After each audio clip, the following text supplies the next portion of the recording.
turned into.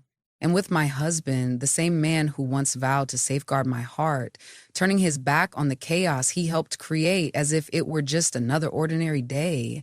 Before I share my entire story, and trust me, I will hold nothing back, please take a moment to subscribe to Shocking Infidelity Saga. Here, we embrace the reality without embellishment. We reveal the authentic, complex, human experiences that often go unspoken. And if you've ever experienced a sense of being overlooked in your own marriage, if you've ever contemplated the lengths to which someone might reach simply to regain a sense of visibility, perhaps in time you'll come to see the reasons behind my decision to agree. Shall we start? Allow me to take you on a journey to the past. 14 years have passed. That's the duration of my marriage with Michael. We've created a life together with 2 children, a home to call our own, soccer games, PTA meetings, and dinners as a couple, following the familiar routine. At first glance, it seems like a life that many would admire, yet the truth often eludes the written word. It fails to reveal the separation. It's remarkable how 2 individuals can lie side by side each night, yet experience an emotional distance that feels insurmountable. It doesn't reveal the countless nights I spent at the edge of that bed, gazing at his back, questioning whether he still recalled the warmth of loving touch, rather than just the motions of habit. I once radiated energy. I was the kind of woman who laughed with abandon, danced freely in the kitchen, and wore red lipstick just because it made me feel alive. But as time goes on, I'm not sure. It seems like the vibrancy has simply diminished over time. Gradually, like a sunset that lingers, fading softly until you find yourself enveloped in darkness, unaware of the transition taking place. At 42, I find myself still in this marriage, still committed, still handling the chores while he quietly communicates with someone else beneath the table. Michael, my husband, is quite accomplished. He leads a tech company, navigates the roads in a stylish car, and wears a cologne that leaves a lasting impression on everything around him. To the outside world, he appears captivating, insightful, and refined. To me, he feels like a lingering presence, a man who is present in body but has long been absent in spirit. He's the type of husband who marks the calendar for birthdays, yet overlooks the simple act of checking in on my well-being. He'll buy me a new phone. Yet he hasn't met my gaze at dinner since our youngest turned 10. He shares warm smiles with waitresses and engages in lighthearted banter with the mothers during school pickup. Yet within the walls of my home, there is only quiet. And at times, it can feel even more challenging. I understand apathy, but the most challenging aspect, I ceased my requests for anything additional.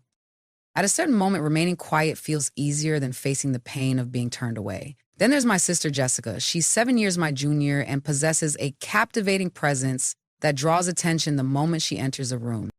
She exudes a quiet warmth that draws people in without any need for flair. Illumination. Unburdened. I have always been the one who embraces life with a lighter heart than you. She would twirl joyfully on the tables as I quietly tidied up the aftermath. Yet I never felt jealousy towards her. Not quite. Perhaps I truly did. She came to stay with us a few months back, just for a short time. She spoke. Following a tumultuous separation, a man she believed would be her future partner vanished from her life after 2 years of shared moments. She felt utterly shattered.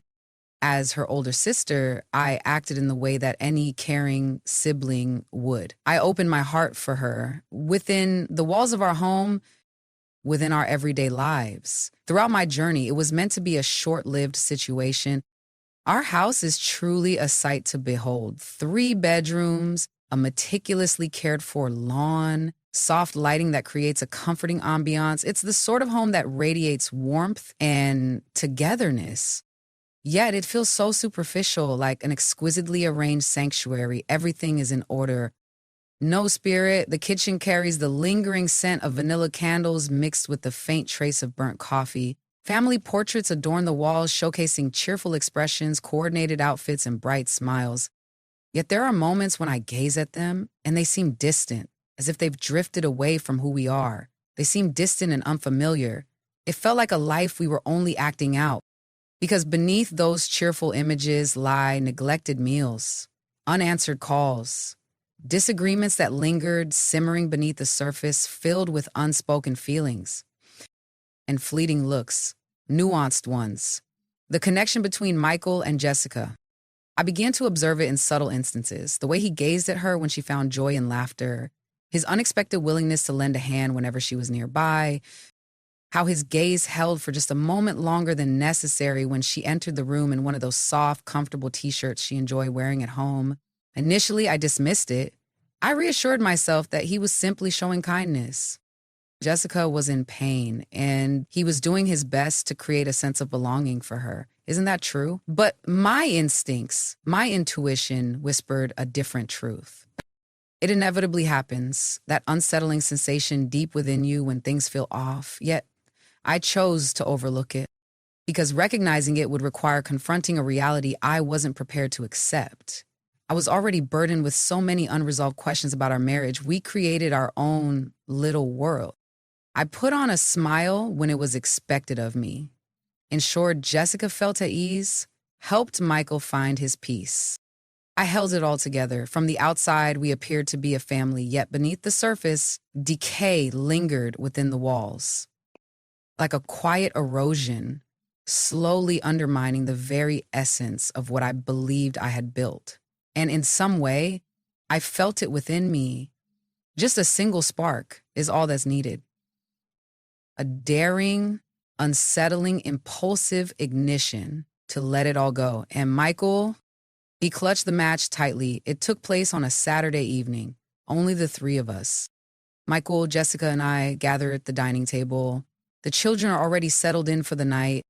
The house felt eerily still. Soft melodies floated gently through the air. Soft jazz filled the air, a familiar choice of Michael's when he aims to create a special atmosphere. Even though I never truly understood what type it was, we had just wrapped up our meal. I prepared chicken piccata. Jessica retrieved the familiar bottle of red wine that held a special place in her heart. We felt a sense of fullness, warmth, and just the right amount of tipsiness that allowed us to lower our defenses, even if only a small amount. We shared a moment of laughter over something Jessica mentioned. I can't seem to recall what it was anymore. Just something fun and playful. And then, unexpectedly, Michael leaned back in his chair, took a slow sip of wine, and remarked, "Isn't it fascinating how free some couples feel these days?" Initially, it didn't sink in. I believed he was referring to feelings, perhaps on a spiritual level. So I tilted my head and inquired, "How did you find freedom?" And then he finally spoke those words. You know, like those couples who share a deep connection without being overly clingy, who express themselves more openly, with faith, with deep affection, like accepting and understanding things, exploring connections with multiple partners, that kind of experience. He mentioned it with such nonchalance, so effortless, as if he were casually discussing the weather. It felt like we were sharing thoughts about a podcast. Not what this was turning into. I sensed my grip on the wine glass grow firmer. Jessica laughed softly with a sense of sincerity and naivety and playfully rolled her eyes. "Oh dear, you've been watching those unusual documentaries again," she remarked, shaking her head and casually popping a grape into her mouth as if nothing had just changed. What about me? I found myself laughing as well, yet it felt so distant from reality. It was a laugh that escaped your lips before your heart could catch up. Because my heart was beginning to quicken, the discussion shifted. Or perhaps they simply allowed it to fade away. Michael filled another glass of wine. Jessica wrapped herself in a blanket and settled onto the couch, her legs tucked beneath her, a familiar comfort that felt like home. As I washed the dishes, my hands felt strangely unfamiliar, as if they were not my own. Yet my thoughts were trapped. Trapped in that thought, haunted by the way his gaze lingered on me when he whispered, "Someone close, a person you can rely on." That night, I remained silent, not as long as Jessica was present, not when we exchanged our good nights, and I settled into bed beside him.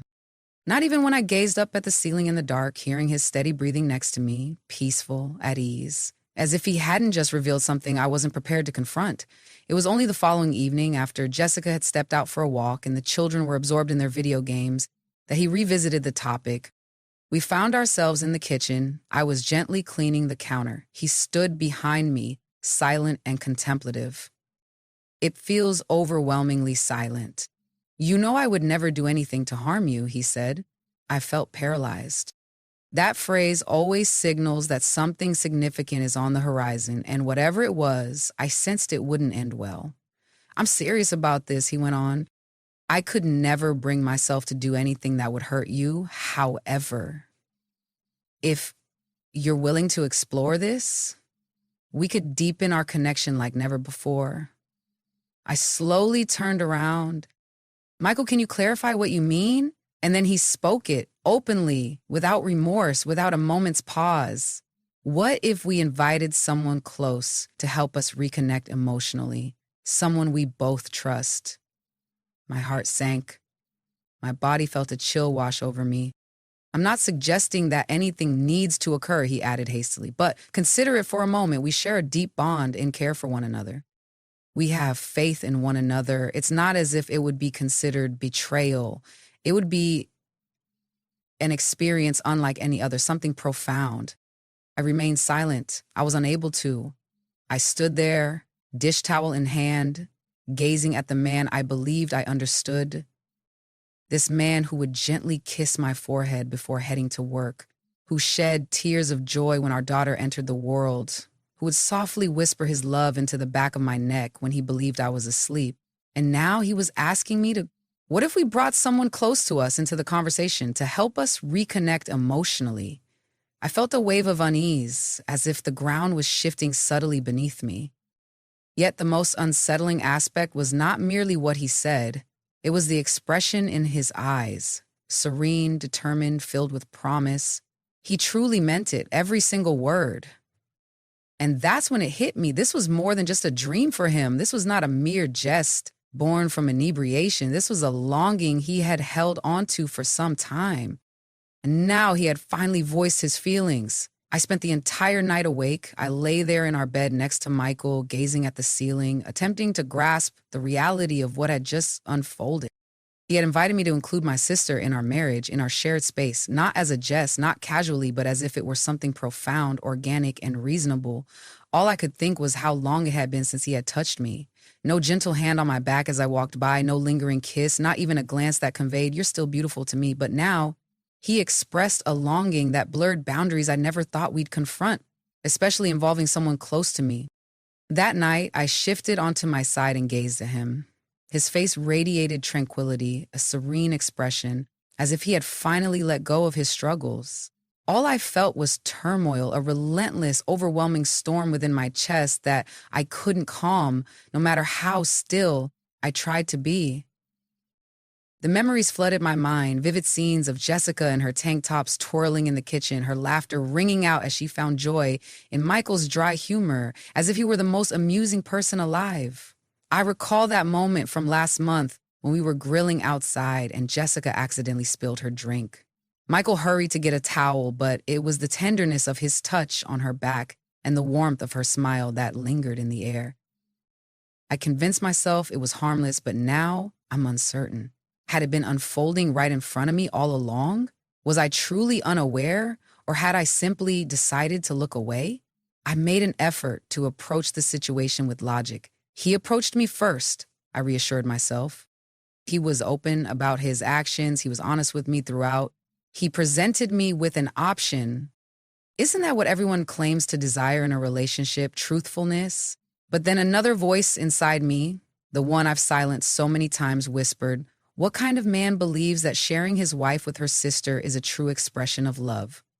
I found myself searching for understanding. Was this about deep feelings? Was it about something new and different? Was it about power?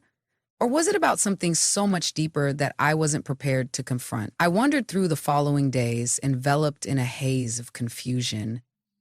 I put on a smile when it was necessary, helped the kids prepare for school, organized the laundry, and responded to my friends with cheerful emojis and enthusiastic exclamations. Yet deep down, I was falling apart. Every sound in the house resonated deeply. Every moment of quiet seemed laden with unspoken tension. And Jessica, she was simply being herself, laughing heartily at TikToks, enjoying board games with the kids, preparing smoothie bowls in the morning, as if she were unaware of the storm brewing around her. One morning, I decided to gently explore the topic, just in a relaxed way over coffee. I mentioned, have you ever considered how unusual some relationships can be these days? It's surprising how candid some individuals can be. She blinked, a wave of uncertainty washing over her. Are you referring to things like poly? Yeah, I said moving my spoon in circles even though my cup was empty. Can you imagine being in a situation like that? She chuckled, nearly sputtering on her toes. Oh, I can't believe this is happening. I struggle with feelings of jealousy. I would feel completely overwhelmed. Then she asked, why? Did someone make a move on you and Michael? She was joking, yet I found no joy in it, for in that instant, I became aware of a weighty truth that felt as though it might overwhelm me. She felt completely in the dark, unaware of Michael's thoughts, uncertain of his desires, and lost in the new possibilities that were now being presented to me. And yet, with each passing day, their bond deepened. Unshared laughter, gentle nudges, and touches that held a moment too long, leaving me to question if my mind was playing tricks on me. One evening, I found myself lingering outside the guest room where Jessica was staying. The door stood a little open. The room was dim, illuminated only by the gentle light of her television. I listened to them, both of them. Michael had stepped in to see about something, I believe. That's what he shared with me. Yet, I caught the sound of laughter, soft, relaxed, and comforting. At that moment, I heard someone call my name. I couldn't grasp the words, only the way it concluded. And then Jessica laughed, that pure, unfiltered sound I recognized so intimately, followed by a hush. It held a certain tension, not overtly playful, yet undeniably significant. And that's the essence of these moments. They exist in the nuances, in the delicate changes, the near misses, the things left unspoken. I remained in that moment, feeling the weight of time, attuned to the silence, holding my breath softly. And in that moment, I understood something that sent a shiver through me. If I didn't take action soon, someone else might take control of my fate. Following that evening outside Jessica's room, a change stirred within me. I chose not to confront Michael. I remained silent, holding back my emotions and refraining from seeking clarity. I just began to observe, to witness them, to focus on him. Each fleeting instance turned into a testament. Each smile, each touch, and every time Jessica called his name with that familiar, playful tone, reminiscent of the way she used to address her boyfriends in our youth. And Michael began to transform. He started to pay more attention. One afternoon, he walked through the door with a bouquet of lilies, my favorite. It had been nearly 2 years since I last received flowers from him. He reached out to me throughout the day, sharing not just mundane tasks or financial matters, but sweet little notes and kind words. One evening, unexpectedly, he entered the bathroom as I was washing my face, wrapped his arms around my waist, and softly said, "I miss us." Yet I understood his intentions. He felt a void without me. He longed for the part of me that would have embraced his unconventional aspirations. Then arrived the offerings. New earrings, a delicate silk robe, a reservation at that steakhouse we cherished together. Every time I expressed my gratitude, he would smile slowly and intentionally, as if to convey, "Doesn't this bring us joy?" Then he began to speak of journeys, faith, and growth. He expressed that we have been caught in the same pattern for far too long. Shouldn't we explore new experiences together, united? He kept repeating that word as if he were presenting me with something precious, a new chapter in our connection. But all I could feel was a heavy sense of unease growing silently, hidden away like something unwanted beneath the surface. One day, Michael casually made a suggestion, as if it were just another ordinary moment. "How about we escape for the weekend together?" He mentioned during dinner. "Only we three, including Jessica, the children, can spend time with my sister." I blinked, taken aback by the weight of the moment. "Are you suggesting that the three of us should go together?" "Absolutely." He offered a gentle smile. "It feels reminiscent of the past, doesn't it?" Before the overwhelming demands of her job, Jessica truly deserved a moment to herself. Let's take a moment to relax. Let's find our way back to each other once more. Jessica's face radiated with joy. "How about a weekend by the beach?" "Absolutely, I would love that. I crave the warmth of the sun and the comfort of a glass of wine, just like I did yesterday." I gazed at the two of them seated opposite me, so relaxed, so oblivious, or perhaps not. Perhaps they were both putting on a show, yet I found myself smiling and responding with a yes. The beach house was stunning, almost overwhelmingly so. It was a rental Michael had discovered, a sleek, glass-paneled structure sitting gracefully by the shore. The sound of the waves gently filled the room, flowing through the open windows. The air was filled with the essence of the sea and warmth. We reached our destination on a Friday evening. I was fully aware that I had erred. There was an abundance of wine, an overflow of laughter, and an unsettling number of moments that felt just a bit askew. As the sun dipped below the horizon, Michael set up a speaker, and we found ourselves dancing barefoot on the patio, lost in the moment. Jessica twirled in her sundress, laughter spilling from her lips as she radiated joy beneath the warm orange sky. And Michael, he observed her closely, not with nuance, not any longer. There were moments between them that felt too familiar, too warm, moments that made me question what I was seeing as they moved past one another. He found her jokes irresistibly funny. He lingered in the space between them, and for a fleeting moment, I saw him gaze at her with the same warmth he once reserved for me. Jessica appeared oblivious. Perhaps she felt something, yet she was unsure how to interpret it. She was kind that weekend, considerate, repeatedly referring to it as a time for connecting as a family. She often expressed how comfortably it was to be surrounded by those who genuinely care and provide a sense of security. All I could think was that if she discovered the truth, she would never find it in her heart to forgive either of us. By Saturday night, the atmosphere was heavy with unspoken feelings. It was one of those nights where everything appeared ordinary, yet there was an undeniable tension just beneath the surface. We had just wrapped up dinner, enjoying grilled seafood and sharing a few more bottles of wine. Jessica headed upstairs for a shower while Michael settled beside me on the sofa, our thighs brushing against each other. He gazed at me as if he were searching for the thoughts hidden within my heart. "I understand that this might seem daunting," he said gently, "but it doesn't need to be." He believed this could be a way for us to rediscover our connection, to find something new between us. He framed it as a turning point, a moment that could change our relationship forever, but it felt like a line we should never cross for the connection we've always longed for. I was at a loss for words. My heart felt like it was breaking apart. I gazed at him, truly gazed, and saw a stranger, someone composed amidst chaos, someone who had faith in his request. What makes it even harder, somewhere within me there was a part that yearned to trust him as well, to trust that this would bridge the emptiness between us, to trust that this would finally make me whole. I can't explain what happened. Perhaps it was the wine. Perhaps it was the anxiety. Perhaps it was the complicated desire that if I surrendered, I could somehow shape what followed. But I nodded just once, gently, and everything that came after turned into a haze I can never forget. That night was still, almost unnaturally still. After I nodded, there was a moment of stillness. Michael didn't spring into action.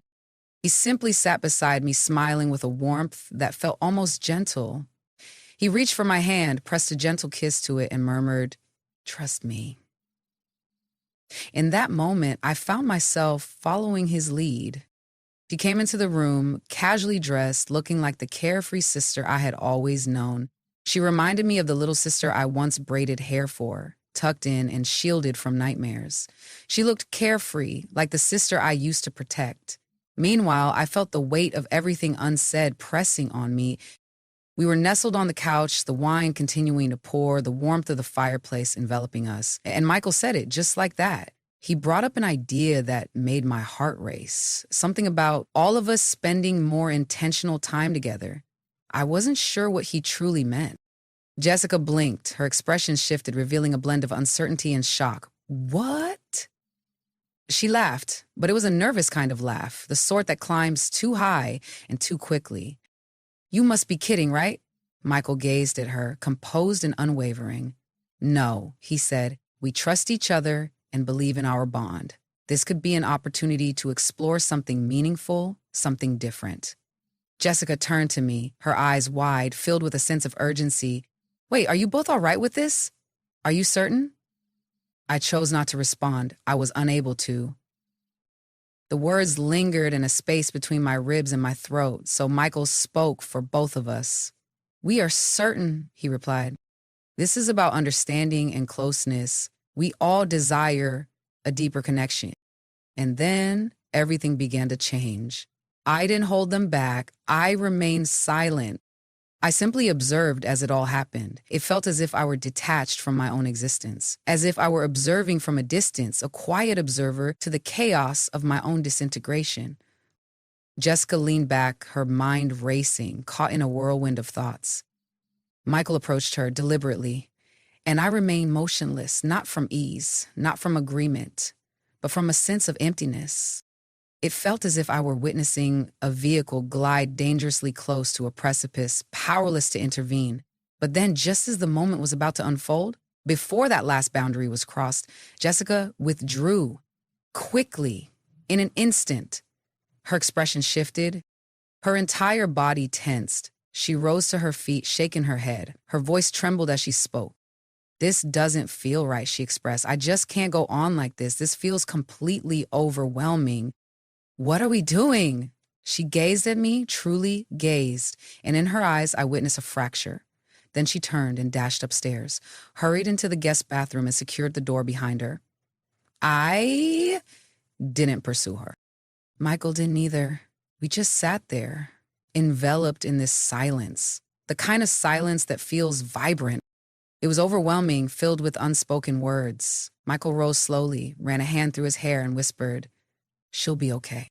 It's overwhelming, everything happening at once. As if that somehow eased the burden. It felt as if everything that just occurred had been wiped away.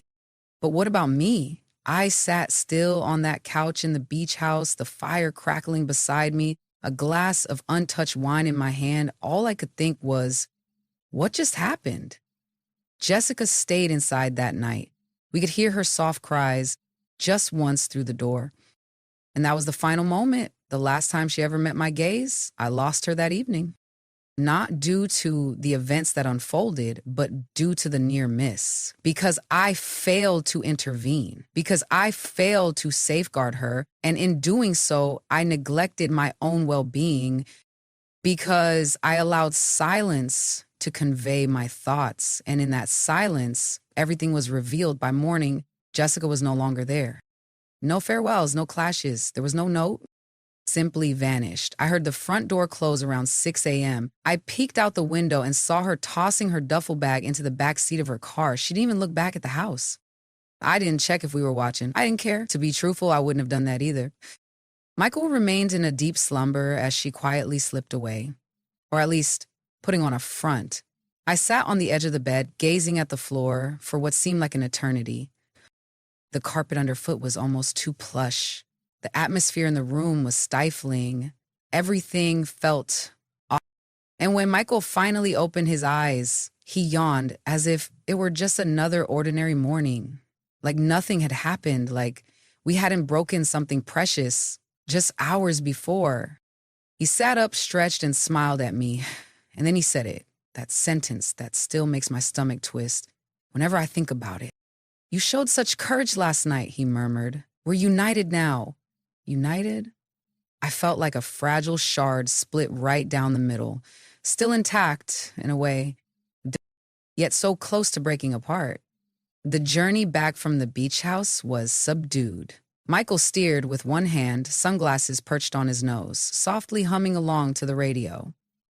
I gazed out the window the whole time, gripping the hem of my sweater until my knuckles turned pale. I found it hard to express my feelings to him. I struggled, even more to understand my own emotions. Back home, everything felt so ordinary. The kids rushed to greet us as we entered, eagerly asking if we had brought them shells or treats, sharing stories about their weekend at Aunt Sharon's. I smiled softly. I embraced them. I put on a facade, yet, deep down, I felt as if everything was falling apart. Every step I took in that house felt like navigating a fragile landscape. Jessica's door stood ajar, revealing an empty room. Her bed was neatly made. Her toothbrush is missing. There's no trace of her shampoo's fragrance. There shouldn't be any bracelets left on the bathroom sink. Merely an empty space, carved out. That night, sleep eluded me. I kept replaying her face in my mind, the precise moment she stood up, tears glistening in her eyes, shaking her head. The way she expressed it, "This doesn't feel right. I can't go through with this. This is unbelievable." I remained silent, unable to speak as the weight of the situation pressed down on me. The dream would replay endlessly. Me watching her run, me frozen on that couch. I won't be moving. Silence, not saving her. And then her eyes, those big, trusting eyes, looking at me as if I had become a stranger to her. In that moment, I felt completely lost. Michael returned to work the following day as if everything was just the same. He kissed me on the cheek before he left, calling over his shoulder, "Let's do something just the two of us this weekend."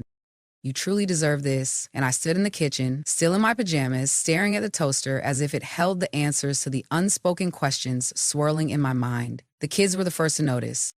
At dinner, my youngest asked, "Where's Aunt Jessica?" I felt a chill run through me. My fork hovered midway to my mouth. Michael remained unfazed. He continued to eat, seemingly oblivious. I managed a smile, fragile and empty, and said, "She's just taking some space. She needed time." My daughter tilted her head. "Is she upset with us?" "No, darling, I wasn't truthful. She just needs some time alone for now." But deep down, I understood the reality. She had to be far away from me. Time went on, yet it felt like it stood still. They resonated like whispers. It felt as though I was experiencing the same hollow, relentless cycle repeatedly. I sent a message to Jessica once. "Only this once, I apologize. Please reach out to me. Just let me know you're all right." She didn't reply. And deep down, I knew she wouldn't. Because how do you respond to someone who stood by and witnessed your downfall doing nothing to save you? The most painful part? It wasn't the quiet. It wasn't just the guilt. In that fleeting instant, I found myself contemplating it. I stepped through that threshold. And when I did, I lost more than just my sister. I feel like a piece of me is gone forever. I decided to start journaling again.